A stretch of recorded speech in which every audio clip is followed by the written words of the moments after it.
University की छात्रा गीता महोत्सव के अवसर पर आज आपको गीता का एक श्लोक तथा उसका अर्थ बताऊंगी।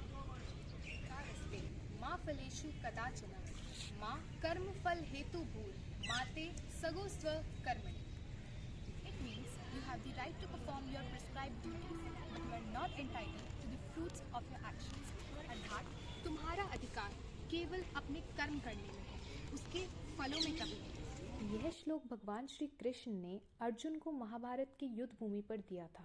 जब अर्जुन युद्ध में भाग लेने से कतराते हुए यह कह रहे थे कि वह अपने सगे संबंधियों से युद्ध नहीं करना चाहते, तब भगवान श्री कृष्ण ने उन्हें समझाया और कहा कि कर्म करना तुम्हारा अधिकार है, लेकिन तुमको उसके परिणामों पर अधिकार नहीं है।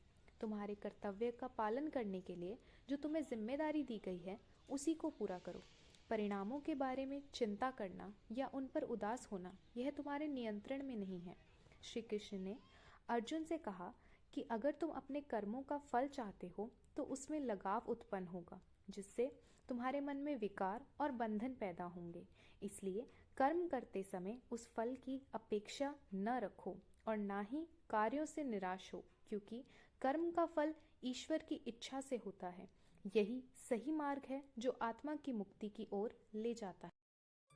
अब हम इस श्लोक को एक उदाहरण से समझते हैं। जैसे भगवान हमें सब कुछ डायरेक्टली नहीं समझाते, वो अपनी बातों से, अपनी कहानियों से हमें एक सीख देते हैं जिसे अपने जीवन में उतारना जरूरी है।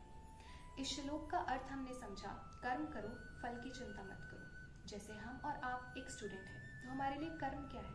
इस वक्त हमारा कर्म, हमारी ड्यूटी पढ़ाई है, मेहनत है, और हमारा फल क्या है? रिजल्ट कैसा आएगा, पेपर कैसा होगा, पेपर कौन चेक करेगा, ये सब हमारे कंट्रोल में नहीं है। तो अपना 100% दीजिए, पढ़ाई कीजिए, मेहनत कीजिए, और फल भगवान पे छोड़ दीजिए, क्योंकि वो तो वैसे भी हमारे कंट्रोल में नहीं है।